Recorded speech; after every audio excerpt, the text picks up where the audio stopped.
On our broadcast tonight, Callum Ilott will drive for Alfa Romeo in Portugal practice after joining the team as a reserve driver earlier this year.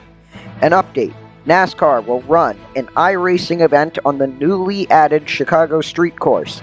This may lead to an actual race, and the Talladega TV ratings and post-race report all coming up.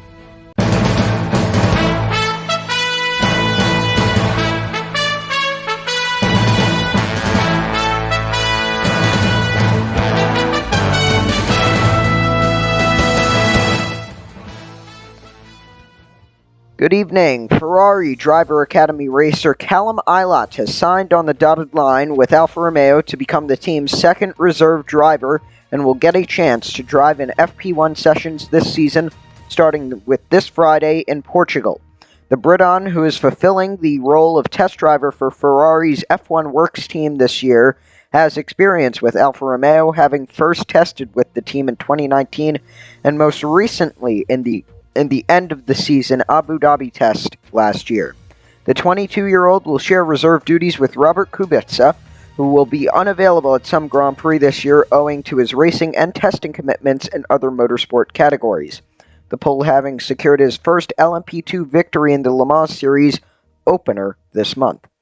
Ilott finished runner-up in F2 last year, losing out to 2021 Haas driver Mick Schumacher, having taken the fight down to the final race in Bahrain with 3 victories and 5 podiums to his name, and will contest an undefined number of FP1 sessions throughout the season. NASCAR is exploring running a street race in Chicago in the coming years, according to sources, confirming that an upcoming iRacing test in virtual Chicago is a dry run for an eventual real-life version.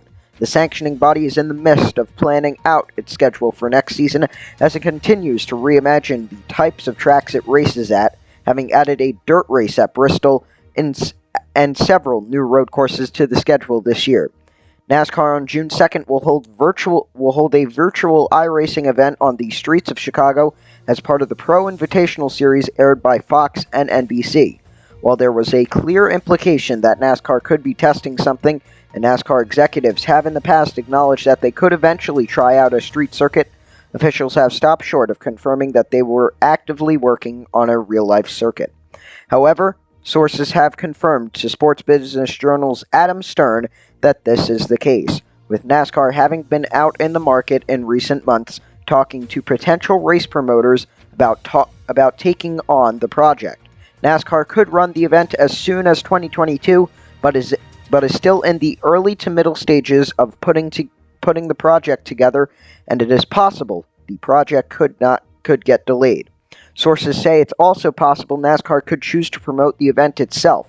NASCAR has declined to comment on the issue. And Sunday's NASCAR Cup Series race at Talladega averaged a 2.8 rating and 4.7 million viewers on Fox, tying the season-opening Daytona 500 and subsequent Daytona Roval race as the highest-rated telecast of the season.